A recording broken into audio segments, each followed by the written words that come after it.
Hello, my dear friends. Today is the 8th of May. Actually, it's the 9th already. It's very late here in England. It's actually 1:30 in the morning. And I've waited all day because it has been quite a roller coaster of a day with the new election of the Pope. I am going to tell you what my reaction is in a moment. For what it's worth, it can only be a reaction, a gut reaction at most. But I want to talk about something else first. I'm feeling, let me first thank you for those of you. I have written this down because I didn't know whether I would be able to get through it. So I'm going to read it. I wrote this very quickly and I haven't reread it, so anyway. My dear friends, and those who give me your time a few times a week to listen to what I have to say. I don't know, not sure if it is because you learn something from what I say or because I entertain you in some way or because you find that you share my views about the world or whatever it is I'm talking about. But for whatever reason it might be, you choose to lend me your ears to my words for a few minutes. And I am deeply grateful for that, more than I can say or express. I may sound a little bit down, but I am not at all.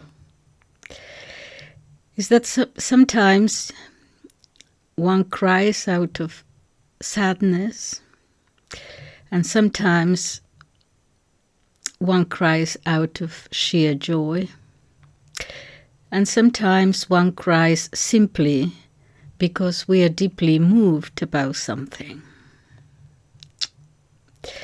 It has been a difficult day today for me. The anxiety about the election of a new pope, ever since the white smoke went up, a roller coaster of emotions, sometimes hopeful, worried, at times terrified. At stake was the Catholic Church, now and as so many other times throughout its long history, at a crossroads. And the anxiety I felt was very great. I don't have a television, so I don't know how television channels have covered the event. So I was depending on media channels, social media, on my iPad because the white smoke came up as I was waiting for the bus, as so many things happen in my life when I'm waiting for the bus. So I had to depend on media channels to cover the announcement of the new Pope. As I said, before I tell you my first impression, my first reaction, let me tell you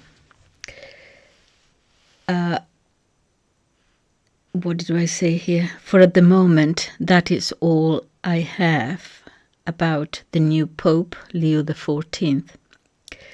Let me share with you how absolutely difficult more than difficult, painful, hurtful it was to follow the announcement of this decision, this decisive election for the church and for Christianity and the rest of us, as it was broadcast by social media.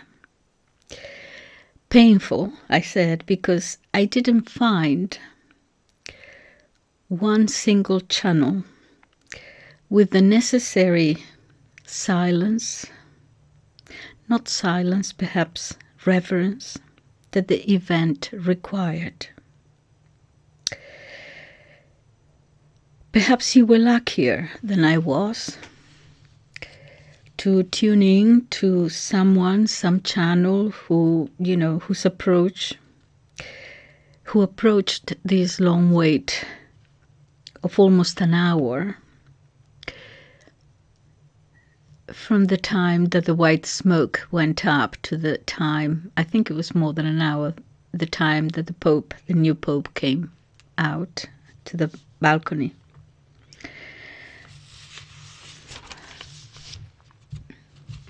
I was scrolling one channel, another channel, and another channel, some place where due awareness of the importance of the occasion was felt.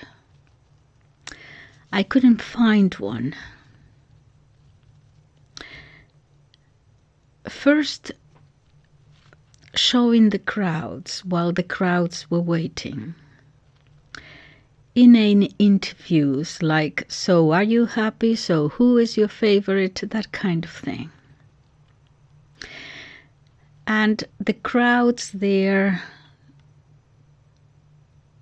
laughing, shouting, dancing. It seemed as if the important thing was whether or not we have a pope. Not who is it, how is he going to affect the church, that kind of thing, a little deeper perhaps.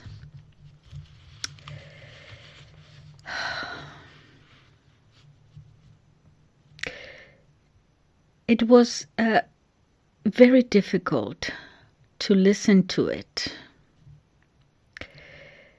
The banality of the covering throughout. I wasn't able to find one with due, I mentioned reverence before, but if not reverence, at least respect for the occasion, or even appropriateness. Most were just yapping away, many with laughter and jokes, and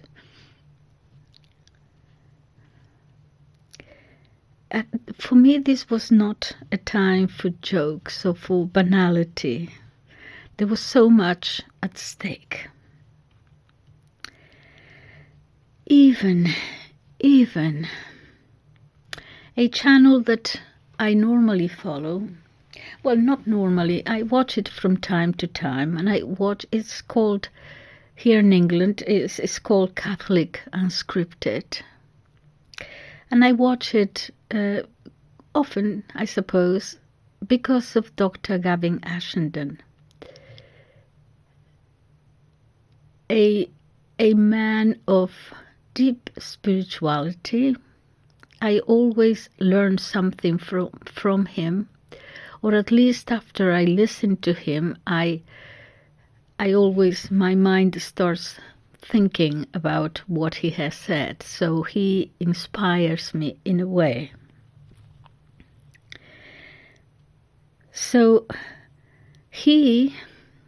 there are 3 of them in the channel, and he was the only one I could relate to, because I felt that he was feeling what I was feeling.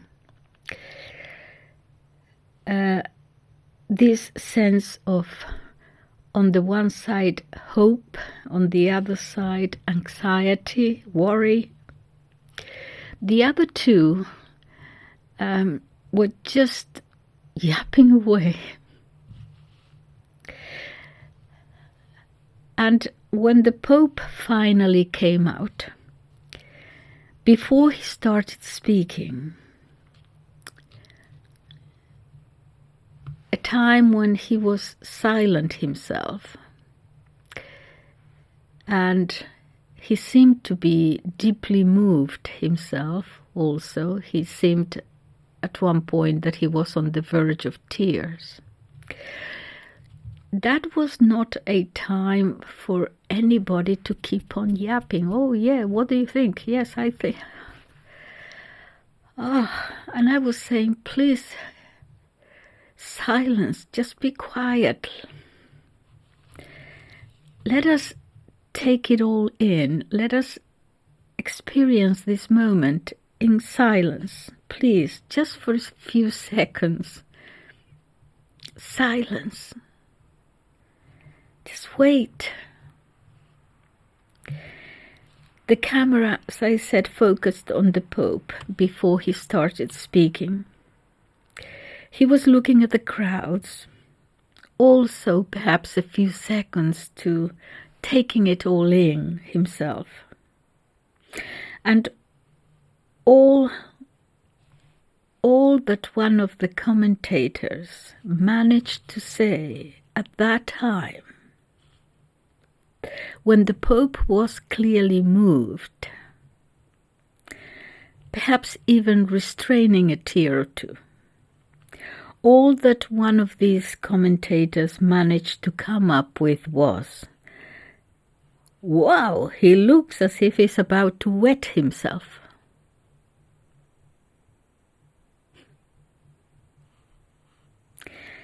And then there was laughter, nervous laughter, yes, but laughter that should have been controlled. Dr. Ashenden was there, extremely uncomfortable also, I felt. I understood why he was feeling so uncomfortable. He left after a little while with some issue that he had to attend to. And then they listened to half of the speech. And then, after the Pope's prayer, when he was about to give and gave his benediction, at that time, while he was giving his benediction to those there present and those watching it by means of technology, they were unaware of it. They had turned the volume down, and there they were, as the Pope was giving his blessing, reading the comments in the chats, and they were not aware of what was happening there.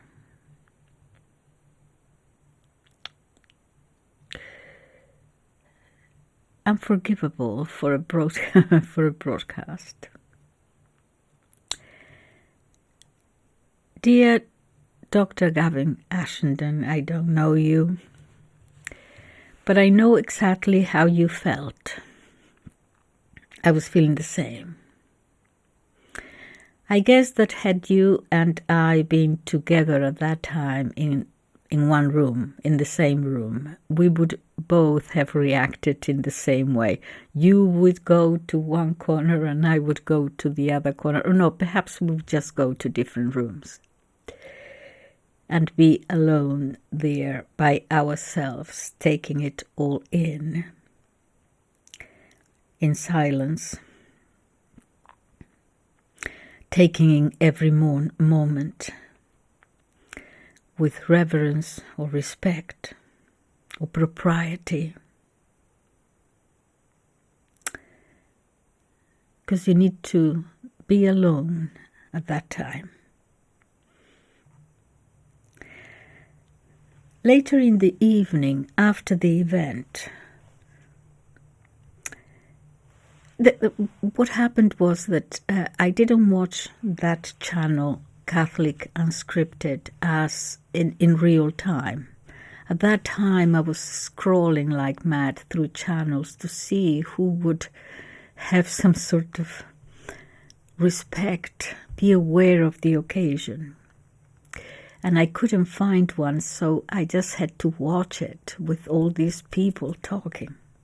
But when I came home in the evening, looking at my phone, the Catholic Unscripted channel came up, and I said, great, because now I can watch it without any of that noise in the background.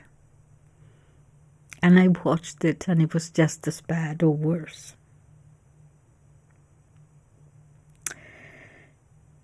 I didn't think that this lack of propriety that I feel so strongly, propriety to a given occasion, as important as this, is simply a question of age. Is it? It could be a little part of it, but I don't think it's the whole thing. Not entirely. These channels that I had the misfortune to watch were unaware of the value, of the enormity, the dignity of the occasion.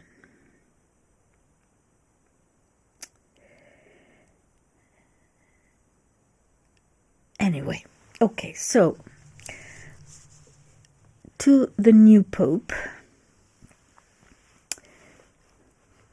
Pope Leo XIV. I like him. I hear that he is competent. All those administrative offices that he has held, his missionary work in Peru for so many years, there with the poor, it teaches you something. It could, of course, teach you nothing at all, depending on the kind of person you are. If you are a career person and so on, and you're just, there borrowing dignity from the loan that other people give you. But a wise spiritual person listens and watches and learns. And he seems to me to be that kind of man, but it's only a reaction, a gut reaction. He's also a canonist. Means that he must have a certain respect for canon law. At the very least, he won't go about, like his predecessor, as if he were a cannonball over it, trampling over everything. He seems to me prudent. I liked his body language. That's all I can go by right now. We'll have to wait and see.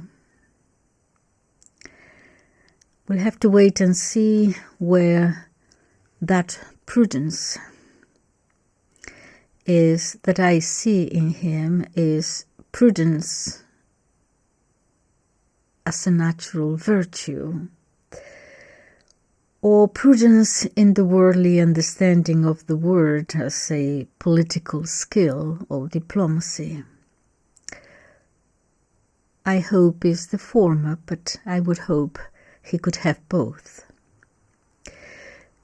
We are at the crossroads. He's an Augustinian, the branch of the missionary part of the Augustinians. They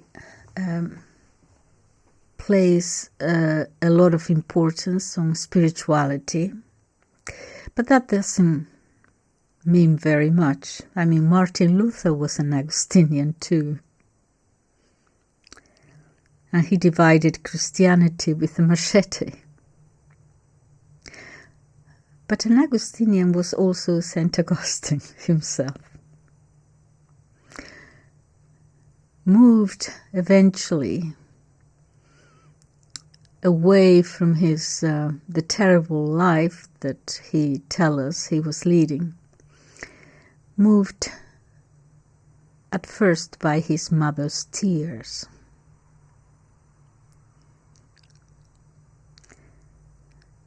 A spiritual man. He seems to me at first to be that. Let us hope he is. Because, my dear Lord, please do not send us any more tests.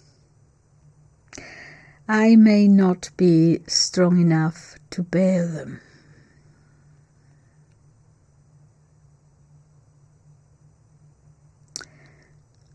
Thank you.